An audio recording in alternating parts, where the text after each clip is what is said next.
Hey, welcome to the Danger Zone. It's Ashley. Everything in this video was found on a public domain. Lots of love and many blessings your way. You guys want to know why everything looked fake and staged? Because everything they did in Africa for 10 days was fake and it was staged. These are two of the most fakest individuals, I swear to you, that I've ever seen. Ever. On a moral level. This is why they felt Africa and this tour was the best place to display Archie. He's in the documentary. And Harry's trying to make some sentimental thing out of it, which is absolutely bizarre. Another thing I find bizarre are his actions, her actions, their appearance. He's morphed right into Sugar Bear. He slid into Sugar Bear like nobody's business. What was told to me even before Archie's arrival, and I didn't buy into it at that time, I thought it was just hearsay, whatever, but Harpo Studios was going to sit down and make a few documentaries with Harry and Meghan, that they had become business partners on the down low. So, now that this documentary's coming out, the next one is surely to raise some eyebrows, especially within his own family. And if it does happen the way it was told to me that it will happen, he's going to find himself on a park bench fighting pigeons for breadcrumbs. He's done lost his mind. I hope that documentary comes with a vomit bag. It explains everything to me though, and it makes me question Archie, even more now than ever. Yeah, the kid looks like Harry, no doubt about it. But neither one of them felt comfortable enough around Archie. Hell, I just blew it off like the nannies must raise it. Neither one of them knew how to deal with or interact with the baby. And it explains totally why Harry acted so odd, especially. So now we know it was all a setup. So is Archie just a child that by fluke happens to look like him? And here's where they goofed up with the child. They just didn't realize how active he was. He's not 4.5, 5 months. Those are just learning how to crawl, you know? This child was trying to walk and run. It totally explains why she had everything was a prop, you guys. They sought out that South African family to make that South African homemade meal, and instead of eating it, she knew she was being videoed the entire time for the documentary. So instead of taking a bite, neither one of them did. They pushed the food around on their plate. Now it makes sense. And then, of course, quickly jetting off to the Soho house for a relaxing day at the spa. And of course she has to have the prop with her. And you can clearly see she don't even know how to hold the baby there. You guys, this is just my opinion, but I don't believe that they're the parents of this child. I don't. This explains everything. Absolutely everything.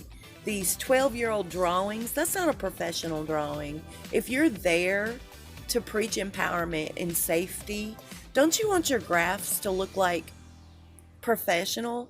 It looks like a 10-year-old has literally sat down at art hour and drew this up. It's all fake. The one thing that's not fake is, and it puts just a sourness in my stomach, is the way she took advantage of the opportunity to merch everything in every direction. Archie's outfit was merched.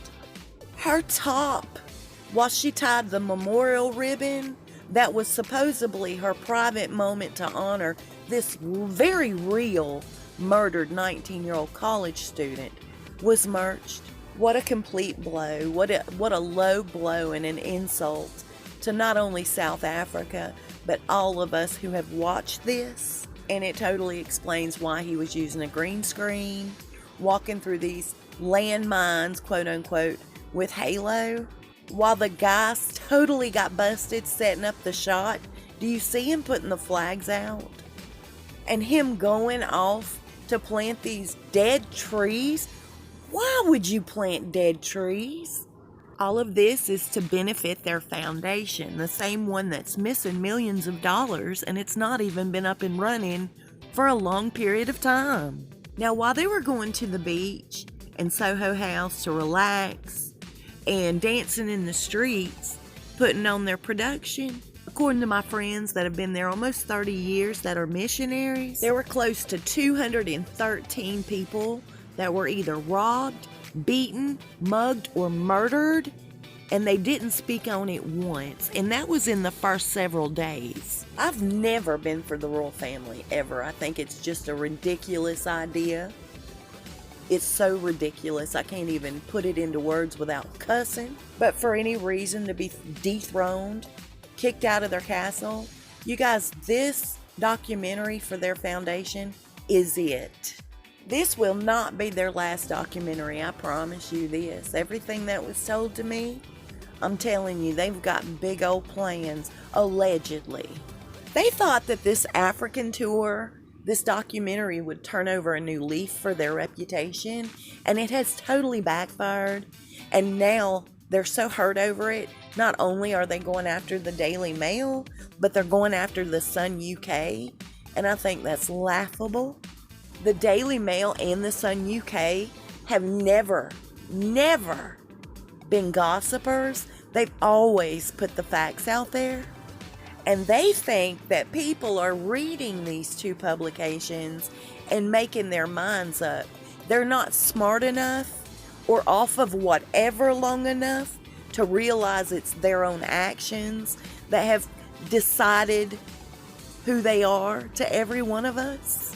And I find them to be too money-grubbing, spoiled trash bags. I sure didn't mean to get overexcited, you guys. Happy Friday. And I'll see you soon and we'll talk fast. Y'all stay safe and be blessed. Oh, wait a minute. That South African voodoo priestess, she was very real and not a part of their documentary. So they might want to think about that. If I were them, I'd be giving her a nice gift. She sure chose the right incense to burn in that area that day.